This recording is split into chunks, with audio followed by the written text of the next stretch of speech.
Olá, meu nome é Tamires, eu tenho 24 anos e eu sou recém-formada em Engenharia Civil.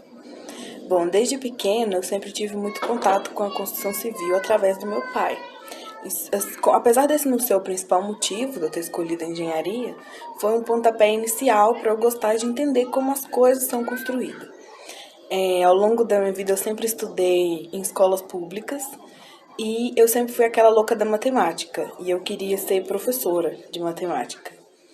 Aí, quando foi no ensino médio, eu fiz algumas dinâmicas, testes vocacionais e trabalhos a respeito de carreira. Foi aí que eu conheci a engenharia e tive nela a oportunidade de aliar as duas coisas que eu gosto, dar aulas e construção civil. Então, assim, além de atuar como engenheira civil, eu também pretendo fazer mestrado e doutorado para dar aula nessa área. Bom, quanto à minha trajetória acadêmica, sempre teve aqueles pequenos fatos isolados relacionados ao machismo. Só que são coisas tão institucionalizadas que a gente mal observa no momento em que elas acontecem, né?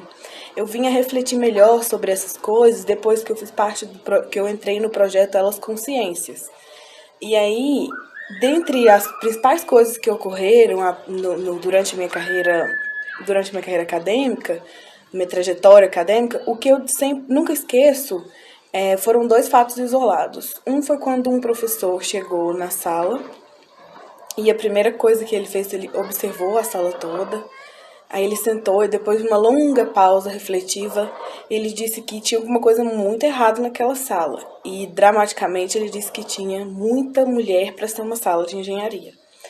E aí, na aula seguinte, na semana seguinte, ele fez um diagnóstico para avaliar os conhecimentos da turma e dividiu a avaliação em termos de gênero.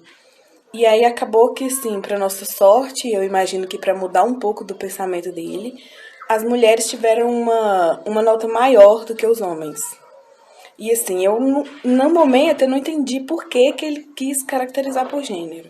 Mas hoje eu tenho essa visão de que ele acho que serviu para quebrar um pouquinho o paradigma que diz que mulher não consegue ser engenheira, né? E assim, na minha sala sempre foi bem equiparado mesmo. Sempre teve uma presença feminina bem expressiva.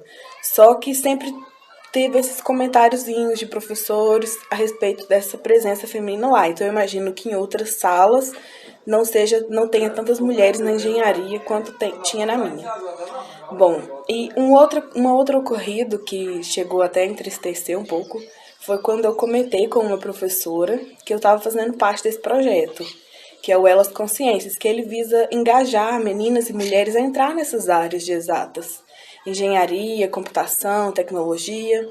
E aí essa professora disse que ela não gostava de mulheres feministas, porque por culpa das mulheres feministas ela trabalhava. Aí eu pensei, nossa, poxa, quando a gente conhece uma pontinha do iceberg do feminismo, eu acredito que a gente tem uma visão diferente dessas coisas. E a gente costuma a valorizar mais, né? Tantas mulheres que sofreram ao longo da história, para que hoje nós possamos ter o direito de estudar, votar e trabalhar. Então, assim, é uma conquista.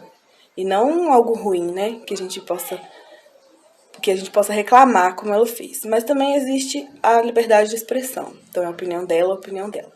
Só que tudo isso me fez refletir que, não só ao longo da minha trajetória acadêmica, mas também nos primeiros trabalhos que eu tive, a gente sempre vai enfrentar esse tipo de preconceito por ser mulher. Tanto nas áreas de engenharia civil, que é o que eu vivo, quanto em outras engenharias, ciências da computação, tecnologia. Eu consegui ver muito isso através da minha pesquisa. Mas o que a gente não pode é deixar que isso abale aquilo que a gente quer ser. Então, eu acredito que a gente tem que entender que, às vezes, nós vamos nos sentir sozinha durante a trajetória acadêmica. Apesar de ter família e amigos que vão estar do nosso lado o tempo todo e nos apoiar, nós vamos nos sentir sozinhos devido a essa pressão e opressão pelo fato de sermos mulheres. Então, nós vamos precisar nos dedicar ao dobro para provar que nós somos capazes, mesmo sendo mulheres. Só que, assim, às vezes vai ser difícil? Vai. E não é, e tudo bem, tá tudo bem. Tá tudo bem ser difícil, tá tudo bem nos sentir fracas, porque a gente tem que entender que não dá pra ser Mulher Maravilha o tempo todo. Então a gente tem que lidar com as nossas dificuldades, nossas fraquezas e não deixar que o que as pessoas pensam de nós torne aquilo que nós somos. E nós somos capazes de ser o que nós queremos. Seja engenheira, seja médica, seja policial, veterinária, enfermeira, o que for. O importante é a gente dedicar, nos apoiar em quem realmente nos apoia e lutar atrás daquilo que a gente quer, que a gente sonha. E na engenharia civil tem sido assim, não acabou. Apesar de eu ter formado no ano passado, graças a Deus com assim, muita conquista. Então eu acredito que ainda tem muita luta, muita conquista, muita coisa pela frente ainda para correr atrás. E é isso, eu acho que o principal é a gente lutar, correr atrás dos nossos sonhos. Porque não vai ser fácil, mas também não é impossível. Somos capazes. Work hard, go far, we are